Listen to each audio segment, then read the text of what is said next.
En 1922, un chico de 15 años se presentó a su primer día de trabajo en un pequeño taller mecánico en Tokio, Japón. El dueño, quien se preguntó si el niño estaba preparado para este tipo de trabajo, lo asignó a limpiar el taller y a cuidar a su hijo en vez de reparar autos. Para ese entonces, nadie pensaba mucho en él, tampoco les importaba, pero solo porque no tenían idea de en quién este niño se llegaría a convertir. Unas décadas más tarde, y este niño, Soichiro Honda, ahora competía con las marcas de carros más grandes del mundo y al mismo tiempo era dueño de la empresa más grande de motocicletas. Esta es la historia de cómo un niño japonés pobre pasó de cuidar niños a construir una de las empresas más poderosas del planeta, Honda Motors.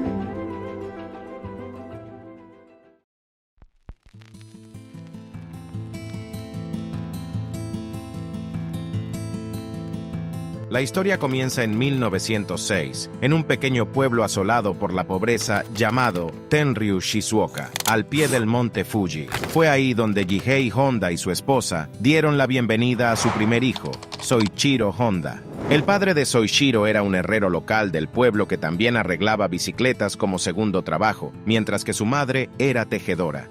Criado en situaciones económicas difíciles, Soichiro perdió a 5 de sus hermanos debido a la falta de recursos médicos. Cuando Soichiro tenía 8 años, estaba paseando por el pueblo cuando de pronto escuchó un ruido extraño que atrajo su atención. Siguió el sonido hasta que se encontró con una extraña pieza de máquina que rodaba sobre 4 ruedas. Esta máquina era un Ford modelo T y Soichiro quedó sorprendido por lo que acababa de presenciar. Fue el primer auto que vi. ¡Qué emoción! No podía entender cómo podía moverse por su propia cuenta, y cuando pasó por lado mío, sin siquiera pensar por qué, me encontré corriendo detrás de él tan fuerte como podía.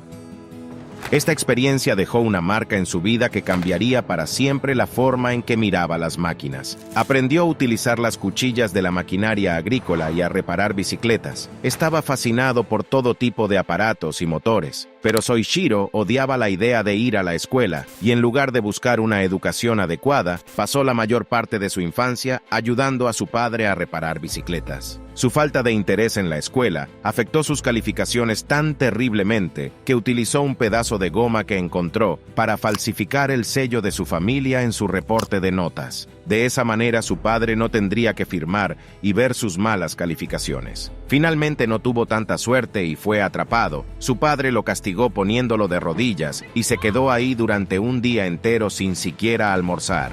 En 1922, Soichiro leyó un anuncio en el periódico sobre una empresa de taller mecánico en Tokio llamado Art Shokai. Supuso que, dado que la empresa era uno de los talleres de automóviles más populares de la ciudad, podrían necesitar nuevos trabajadores. Por lo tanto, le escribió una carta a Art Shokai preguntando por trabajo, y afortunadamente recibió una respuesta positiva. Fue entonces, a la edad de 15 años, cuando Soichiro abandonó la escuela, se fue de casa y se dirigió directo a Tokio en busca de sus sueños.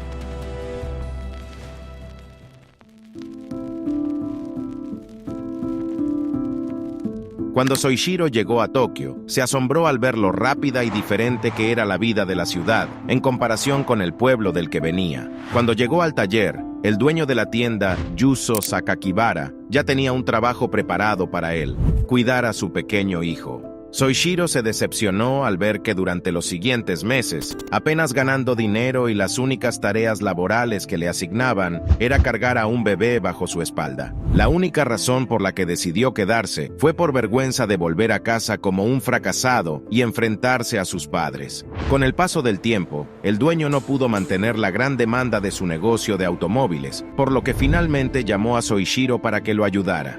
A pesar de que el pequeño Soichiro comenzó haciendo tareas menores, poco a poco fue ascendiendo de rango hasta convertirse en un mecánico de confianza. Su talento y dedicación llamó la atención del dueño, quien decidió apegarse al pequeño Soichiro y enseñarle no solo las reparaciones mecánicas, sino también el aspecto comercial de la empresa. Aunque el trabajo de reparación de Art Shokai incluía tanto automóviles como bicicletas, los vehículos no eran tan populares como lo son ahora. En aquel entonces, los autos en Japón no solo eran un lujo que la gente rica se podía comprar, sino que también la mayoría de los carros eran traídos del extranjero. A través de su trabajo, Soichiro se familiarizó con una gran variedad de automóviles, incluyendo Lincolns, Mercedes, Daimlers e incluso varias motocicletas que llevaban al taller. Soichiro se esforzó en todo lo que podía para expandir su conocimiento y comprensión del oficio, y fue precisamente aquí, a través de esta empresa, donde Soichiro también se introdujo en el mundo de las carreras de autos. En esos tiempos, los deportes de motor estaban ganando popularidad alrededor de Europa, América e incluso Japón, y en 1923, el señor Sakakibara comenzó a construir autos de carreras con la ayuda de sus trabajadores, incluyendo Soichiro. Fue entonces cuando se creó el carro más preciado del taller, el Curtiss. El Curtiss se fabricó utilizando un motor usado de un biplano estadounidense llamado Curtiss, colocado sobre el chasis de otro automóvil estadounidense, el Mitchell. Este automóvil compitió en el quinto campeonato japonés de automóviles en 1924, tomando un impresionante primer lugar con el hermano de Sakakibara como piloto y Soichiro como ingeniero acompañante. Fue una experiencia especial para el joven de 17 años, que desde entonces el automovilismo se había convertido en su religión.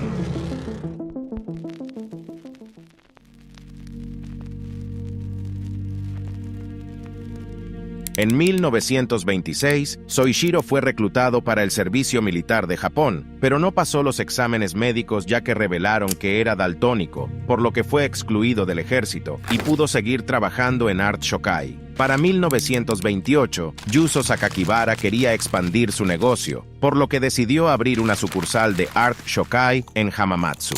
Creía que no había mejor hombre para dejar a cargo que el joven Soichiro, y a la edad de 21 años, Soichiro Honda fue llamado para dirigir la nueva sucursal. Sin embargo, el taller de reparación de Soichiro tuvo problemas durante el primer año. En gran parte, era porque la gente no confiaba dejar sus autos con alguien tan joven y tan nuevo, por lo que Soichiro tuvo que sobrevivir de los carros sobrantes que otros talleres desechaban.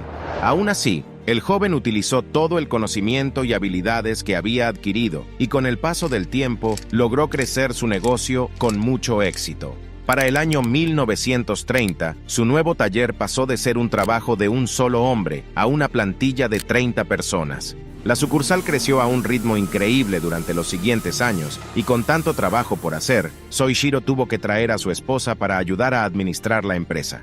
Aunque Soichiro era conocido como un mecánico talentoso, también era un gran piloto de carreras, y esta fue otra habilidad que lo ayudó a sobresalir entre sus compañeros. Dentro de su taller, Soichiro construyó un coche de carreras al que llamó Hamamatsu, en el que logró establecer un récord de velocidad conduciendo a 120 kilómetros por hora, un récord que se mantuvo durante 20 años en Japón. Sin embargo, las carreras de aquella época eran mucho más peligrosas de lo que son ahora, y en junio de 1936, Honda estuvo involucrado en un fuerte choque mientras conducía su Hamamatsu en los suburbios de Tokio, donde casi pierde la vida. Terminó fracturándose el brazo izquierdo, un hombro dislocado y el rostro dañado. A pesar de pasar un tiempo en el hospital curando sus heridas, Soichiro regresó a la pista de carreras solo 4 meses después. Sin embargo, su familia no estaba de acuerdo con su regreso a las carreras, y después de varias discusiones con su esposa y su padre, Soichiro nunca más volvió a correr.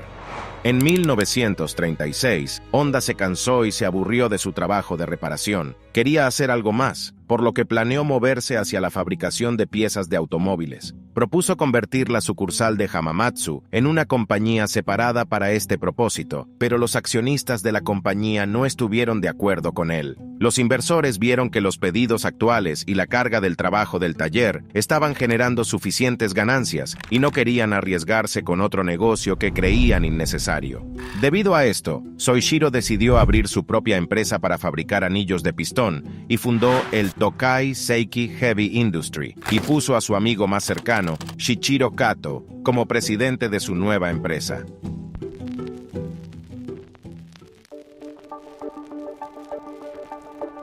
Soichiro y Kato trabajaron incansablemente en su nueva empresa y juntos comenzaron un centro de investigación para los anillos de pistón. Soichiro, en particular, todavía trabajaba en su sucursal de Hamamatsu, pasando sus días en el taller de reparación y sus noches desarrollando pistones. Por mucho tiempo lucharon por lograr algún avance, y durante los siguientes años, Soichiro había trabajado tanto que terminó perdiendo mucho peso y su rostro se veía demacrado. Todo el estrés que pasaba por su cuerpo y mente lo hacían parecer una persona totalmente diferente, y después de una serie de fracasos, Soichiro decidió inscribirse como estudiante de medio tiempo en el Instituto Industrial de Hamamatsu para mejorar su conocimiento de la metalurgia. No fue hasta 1939 cuando Soichiro finalmente crearía un pistón exitoso.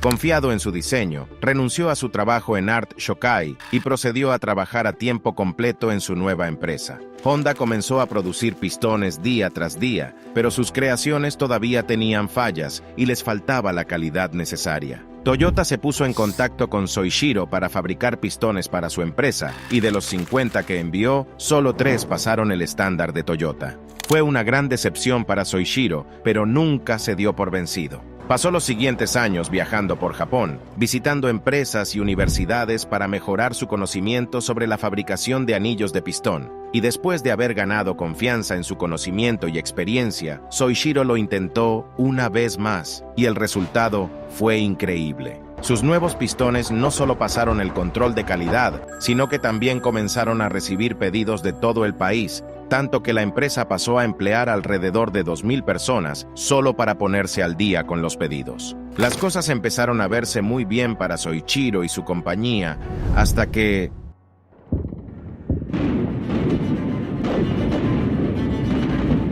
Japón estalló la Guerra del Pacífico en 1941 y la compañía de Soichiro quedó bajo el mando y control directo del Ministerio de Municiones. Al año siguiente, Toyota tomó cargo del 45% del capital social de la empresa y Soichiro fue bajado de su puesto de presidente a director general. Las cosas fueron de mal en peor, ya que muchos hombres que empleaba Honda tuvieron que renunciar a su trabajo al ser reclutados para el servicio militar, y su empresa comenzó a caer. Soichiro hizo todo lo que pudo para mantener su empresa a flote, pero no estaba preparado para lo que vendría más adelante. En 1944, las sirenas de ataque aéreo comenzaron a intensificarse en Japón, y se hizo muy evidente que el país se dirigía hacia una fuerte derrota. Hamamatsu estaba en gran peligro y la compañía de Soichiro fue alcanzada por una bomba, destruyendo toda la fábrica. La empresa sufriría una segunda desgracia en enero de 1945, cuando el terremoto de Nankai sacudió la región y derribó la segunda fábrica de Honda. Japón finalmente se rindió en agosto de 1945, pero para entonces Soichiro había perdido casi todo.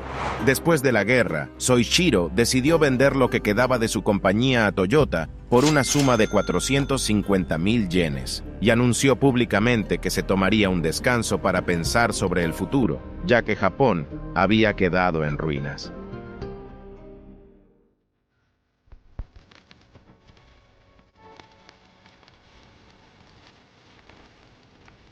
Un año después de la guerra, Japón pasaba por un colapso económico que amenazó la vida de sus ciudadanos. Había escasez de alimentos, ropa y refugio, y los recursos eran racionados. Como resultado, Soichiro ni siquiera pudo encontrar suficiente gasolina para conducir su carro, ni comprar comida para su familia. Un día, Soichiro se encontró con un motor generador que pertenecía al ejército imperial japonés, que se había utilizado durante la guerra para encender una radio inalámbrica. Se quedó fascinado por el motor, y después de averiguar cómo funcionaba, se le ocurrió una idea brillante. ¿Qué pasaría si conectara este motor a una bicicleta? De ninguna manera se trataba de un nuevo invento. La práctica de poner motores a una bicicleta era común en Europa, y algunas de ellas incluso habían llegado a Japón, pero Soichiro sabía que el país desesperadamente necesitaba de un transporte barato, por lo que en 1946 Soichiro rehusó su antiguo almacén para establecer el Instituto de Investigación Técnica de Honda con el único propósito de encontrar la manera de crear motocicletas. Ahí, él y un equipo de 12 hombres llevaron a cabo su idea y lograron ensamblar una motocicleta con motores ya usados junto con otras piezas sobrantes. Estas nuevas bicicletas se convirtieron instantáneamente en un éxito y comenzaron a llegar pedidos de diferentes partes del país. Muy pronto, Soichiro se quedó sin motores usados, por lo que decidió diseñar y desarrollar uno propio. En 1947, crearon el motor tipo A, y por primera vez en la historia, el nombre de Honda se grabó en una máquina.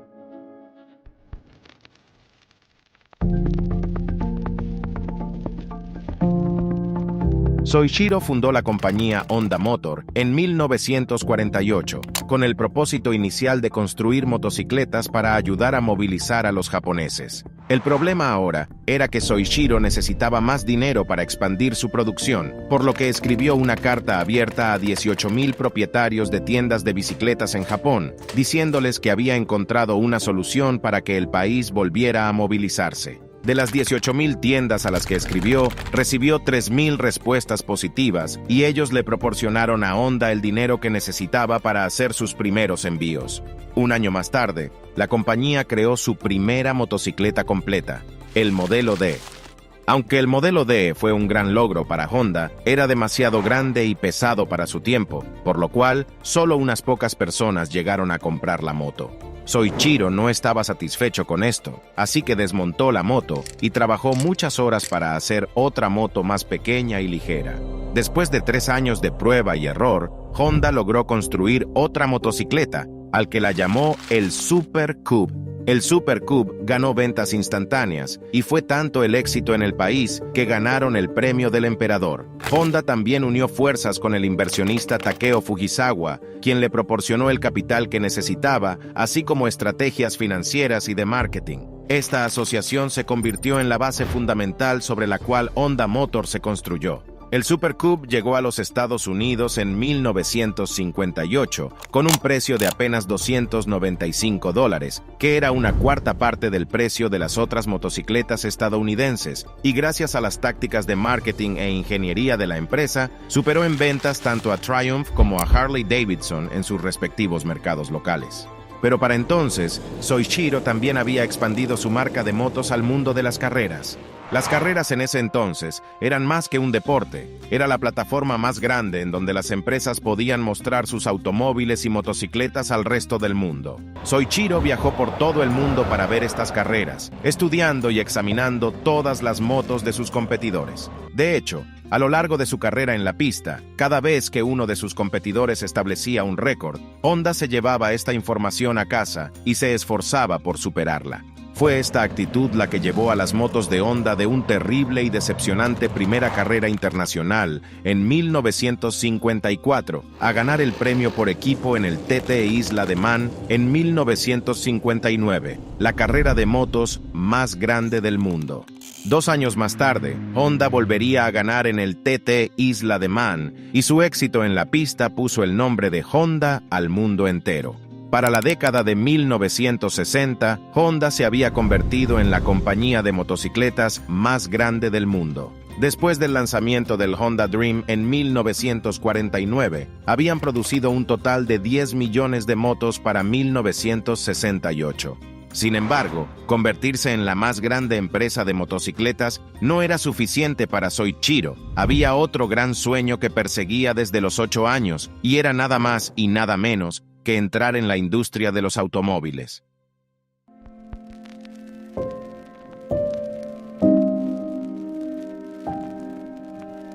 Cuando Soichiro anunció que entraría en el mercado del automóvil, muchas personas le advirtieron que era demasiado arriesgado para su empresa y que lo mejor era fabricar solamente motocicletas. En esa época, Japón tenía Nissan, Toyota y otras compañías más, quienes competían en el duro mundo del mercado del automóvil. Algunos funcionarios japoneses intentaron convencer a Soichiro de que el país no necesitaba otro fabricante de autos, pero Soichiro ignoró completamente sus opiniones. Honda debutó su primer auto en 1963 con el lanzamiento de la mini camioneta T360, una camioneta pequeña pero resistente. Desafortunadamente, el T360 nunca obtuvo mucha tracción, por lo tanto, fue seguido con el primer auto deportivo de Honda, el S500. Este S500 era un coche de 2 puertas con transmisión de 4 velocidades, capaz de alcanzar las 80 millas por hora. Era un automóvil pequeño, pero muy suave y fácil de conducir, pero lamentablemente solo se construyeron alrededor de 1.300 carros de este modelo, lo que lo convierte en uno de los Hondas más raros del mundo. Pero al igual que hizo con sus motocicletas, Honda también introdujo sus autos en el mundo de las carreras. El Honda RA271 hizo su debut de Fórmula 1 en el Gran Premio de Bélgica de 1964. Solo le tomó un año a Honda para lograr su primera victoria en el Gran Premio de México de 1965, con su nuevo sucesor, el RA272. Pero a pesar de su éxito instantáneo en la pista de carreras, Honda aún estaba lejos de vencer a sus competidores en el mercado automovilístico, por lo que se tomaron un descanso de las carreras y centraron su atención en construir uno de los autos más exitosos en el mercado del automóvil, el Honda Civic. Honda debutó con su nuevo modelo en 1972 y en los años siguientes se convirtió en uno de los autos más populares del mundo. Una de las razones de su éxito, especialmente en los mercados europeos y americanos, se debió a la crisis del petróleo de los años 70. Durante este periodo, la escasez de combustible se extendió por todo el mundo y para abordar esto, Soichiro ideó un método completamente nuevo para la gestión del combustible llamado combustión compuesta por vórtice compuesto. Esto permitió a las personas viajar distancias más largas con su automóvil sin quemar mucho combustible. El Honda Civic también dio con el problema de la contaminación causada por los gases de escape al eliminar el convertidor catalítico de sus vehículos, algo que otros grandes fabricantes de autos no consideraban en ese entonces. Y de esta manera, Honda se estaba volviendo rápidamente popular en el mercado del automóvil. Aunque los americanos compraban el Civic más que nada por necesidad, fue el Honda Accord el que realmente cambió el juego. Inicialmente, el Honda Accord debutó como un hatchback compacto, pero luego se expandió a los sedanes. Este nuevo modelo contenía la misma eficiencia de combustible que el Civic, pero con un tamaño moderado, y gracias a su comodidad y espacio interior, el Honda Accord se convertiría más tarde en uno de los sedanes más vendidos en la historia del automóvil. A principios de los 80, la compañía Honda Motor era el tercer mayor productor de autos en Japón y a finales de la década era la tercera compañía de automóviles más grande del planeta. Soichiro Honda se retiró de la empresa en 1973 y falleció el 5 de agosto de 1991. Mirando atrás en mi trabajo, siento que no estaba haciendo nada más que errores, fracasos y omisiones graves, pero estoy orgulloso de los logros. Aunque cometí un error tras otro, mis errores y fracasos nunca ocurrieron por las mismas razones. Honda ahora se ha expandido hacia muchas otras industrias, incluyendo aviones jet, motores de botes, equipos de energía y robots, por nombrar algunos. Gracias a todos por quedarse hasta el final. Asegúrate de suscribirte y darle like al video. Hasta entonces, los veré en la próxima.